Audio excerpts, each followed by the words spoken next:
Hello everybody, this is not an update video. I'm here in Boston and today is July 4th, 2025. And yeah, we're not going to talk about Inkscape. We're going to talk about something interesting, which is my history. I started using Linux about 25 years ago. And that's a long time ago if you have ever been involved in the Linux community. I used Linux back when, let's be honest, Linux was shit. Like, it was shit as a desktop. And I didn't use it because I had a choice between two different products and decided to choose which one was the best. No. I chose to use Linux because I was boycotting Microsoft. I've been boycotting Microsoft for a quarter of a century. And I will continue to boycott them. Simply because, for me, Microsoft is a dangerous political problem. They have taken so much power away from normal users and governments and other organizations, and they hold that power for their own profit. Now, normally, these kinds of organizations would be restricted by things like regulations, monopoly regulations, but because of the politics in the world that we live in, our politics failed us. We did not have the regulatory structures necessary to rein them in, and their power grew. And Microsoft are not the only company to have very dangerous levels of political power, but from the late 90s, you could see Microsoft was definitely a danger. And so I boycotted them. I decided that I would never use a Microsoft product, and not because I thought their products were bad, but because I think that the company's power is bad. Right? It's bad for us as a society, but as you can tell, as the years have gone on, their power has been bad for their products too. So, why am I talking about this? Well, I want to explain that the choice to use free software for many people who are involved in free software is not a product decision, right? Most people who have traditionally been involved in free software are not making a decision between two different products and deciding which one is best. They are deciding what their politics will allow them to use, right? And when you hear somebody say, hey, use Linux, it's great, quite often inside that recommendation to switch from Windows or even Mac OS to using Linux is an actual political invitation to join a boycott. The people involved in those recommendations don't always know what they're doing, that they are inviting you in to participate in a political boycott, but that is pretty much what they're doing. And obviously, the people involved in inviting you to participate in free software, they're often young and eager and excited for you to participate in this community. But what they're really asking from you is solidarity, right? They'd like you to join them in community and resist a particular force, a particular power, which is, from their mind, corrupting society. We've seen as the years have gone on that the free software world has been broadly correct in terms of identifying power that is definitely corruptive. We've seen how companies like Microsoft, but not just them, have placed burdens upon governments, have changed and lobbied the way that decisions are made in ways that are not good for society.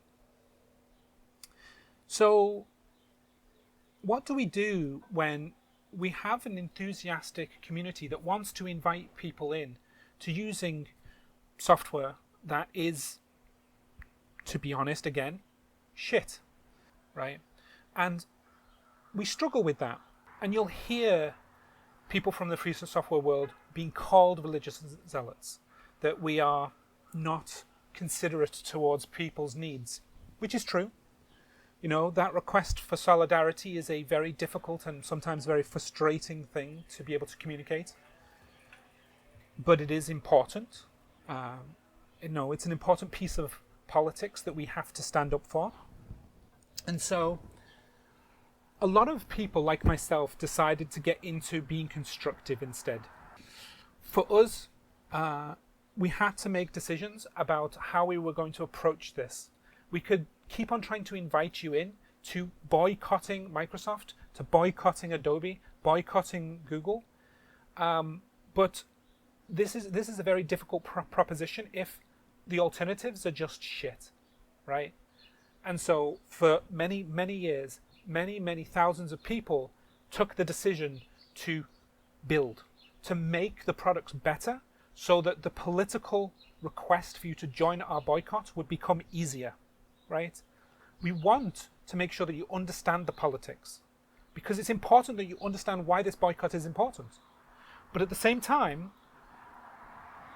you need to be able to use software that works, right? It might not be the most convenient. It might not be the nicest looking, but we need it to work, right? It needs to be functional. You have to be able to use it at your workplace acceptably, right? And so we spend time. Volunteers spend many hours making free software better so that the proposition to invite you to participate in this political boycott is better. But of course, volunteers can only do so much. And there is economic pressures on volunteers, as well as social pressures as well. You end up with volunteers that only do the things that are interesting to them or things that they have time for in their weekends or times when they're not fully at work because they have to go to work to earn money, to participate in the wider economy. And so part of what I have done in this project, developing Inkscape, is finding out what the economic solutions look like. How can I fund my work properly so I'm not distracted? And importantly, how can I fund it in such a way that I'm not listening to other people's needs, that I'm listening to your needs about what makes Inkscape better for you? Because if it's better for you, then it'll be easier for me to invite you into participating in the boycott, into the politics, into accepting that power-hungry software billionaires has gone too far and it needs to stop. So that has been my history, the reason why over the past few years I've been engaging in economic experimentation. And this is an experiment.